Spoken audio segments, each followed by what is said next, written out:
S V ನ್ಯೂಸ್ಗೆ ಸ್ವಾಗತ. ಎಲ್ಲ ವೀಕ್ಷಕರಿಗೆ ನಮಸ್ಕಾರ. ನಾನು ಸಂಧ್ಯಾ. ನಗರದಲ್ಲಿ ಫುಟ್ಪಾತ್ ತೆರವು ಕಾರ್ಯಾಚರಣೆಯ ಬಳಿಕ ಇದೀಗ ಬೀದಿ ಬದಿ ಹಾಗೂ ದೀರ್ಘಕಾಲ ರಸ್ತೆ ಬದಿಯಲ್ಲಿ ನಿಲ್ಲಿಸಿರುವ ವಾಹನಗಳ ವಿರುದ್ಧವೂ ಬೃಹತ್ ಕಾರ್ಯಾಚರಣೆ ಆರಂಭವಾಗಿದೆ. ನಗರಾಭಿವೃದ್ಧಿ ಸಚಿವ ಕೃಷ್ಣ ಬೈರೇಗೌಡ ಅವರು ಶುಕ್ರವಾರ ಈ ಅಭಿಯಾನಕ್ಕೆ ಚಾಲನೆ ನೀಡಿದ್ದು, ರಸ್ತೆ ಬದಿಯಲ್ಲಿ ತಿಂಗಳುಗಳ ಕಾಲ ನಿಂತಿದ್ದ ಹಳೆಯ ವಾಹನಗಳಿಗೆ ನೋಟಿಸ್ ಅಂಟಿಸಿ ಅವುಗಳ ಚಕ್ರಗಳಿಗೆ ಲಾಕ್ ಹಾಕುವ ಮೂಲಕ ಸಾಂಕೇತಿಕವಾಗಿ ಕಾರ್ಯಾಚರಣೆಯನ್ನು ಆರಂಭಿಸಿದರು.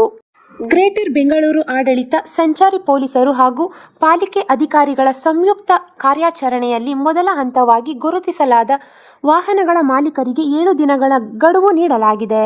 ಈ ಅವಧಿಯೊಳಗೆ ವಾಹನಗಳನ್ನು ತೆರವುಗೊಳಿಸದಿದ್ದರೆ ಅವುಗಳನ್ನು ಜಪ್ತಿ ಮಾಡಿ ಟೋಯಿಂಗ್ ಮಾಡುವುದಾಗಿ ಅಧಿಕಾರಿಗಳು ಎಚ್ಚರಿಕೆ ನೀಡಿದ್ದಾರೆ. ಜನರ ಜಾಗ ಅತಿಕ್ರಮಣಕ್ಕೆ ಅವಕಾಶವಿಲ್ಲ: ಸಚಿವ ಕೃಷ್ಣ ಬೈರೇಗೌಡ.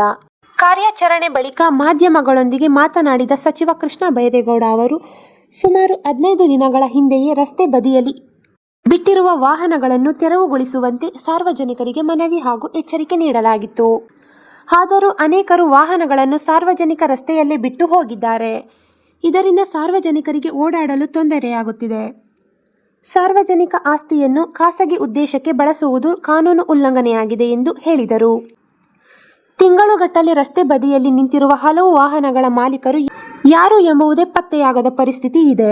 ಇಂತಹ ವಾಹನಗಳು ನಗರ ಸೌಂದರ್ಯಕ್ಕೂ ಧಕ್ಕೆ ತರುತ್ತಿದ್ದು, ಅಪಘಾತಗಳಿಗೂ ಕಾರಣವಾಗುತ್ತಿದೆ ಎಂದು ಸಚಿವರು ಹೇಳಿದರು. ನಗರದ ವಿವಿಧ ಪ್ರದೇಶಗಳಲ್ಲಿ ಈಗಾಗಲೇ 1581 ಬದಿ ವಾಹನಗಳನ್ನು ಅಧಿಕಾರಿಗಳು ಗುರುತಿಸಿದ್ದಾರೆ. ಇದಕ್ಕಿಂತಲೂ ಹೆಚ್ಚಿನ ವಾಹನಗಳು ರಸ್ತೆ ಬದಿಯಲ್ಲಿ ನಿಲ್ಲಿಸಿರುವ ಸಾಧ್ಯತೆ ಇದ್ದು, ಹಂತ ಹಂತವಾಗಿ ಎಲ್ಲ ವಾಹನಗಳಿಗೂ ನೋಟಿಸ್ ನೀಡಲಾಗುತ್ತಿದೆ. ಅಧಿಕಾರಿಗಳ ಪ್ರಕಾರ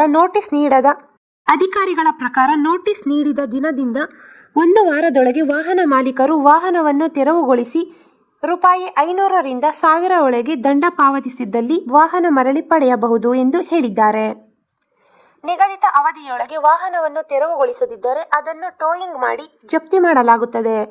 ಬಳಿಕ ವಾಹನವನ್ನು ವಾಪಸ್ ಪಡೆಯಲು ಟೋಯಿಂಗ್ ಶುಲ್ಕ, ದಂಡ ಹಾಗೂ ಇತರೆ ಎಲ್ಲ ಶುಲ್ಕವನ್ನು ಪಾವತಿಸಬೇಕಾಗುತ್ತದೆ ಎಂಬ ಎಚ್ಚರಿಕೆ ಗಂಟೆ ಬಾರಿಸಿದೆ.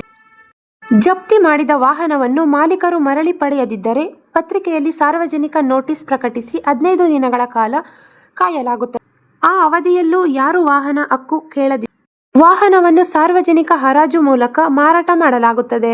ಹರಾಜಿನಲ್ಲಿ ಸಾರ್ವಜನಿಕರು ಭಾಗವಹಿಸಿ ವಾಹನಗಳನ್ನು ಖರೀದಿಸಲು ಅವಕಾಶ ಇರುತ್ತದೆ.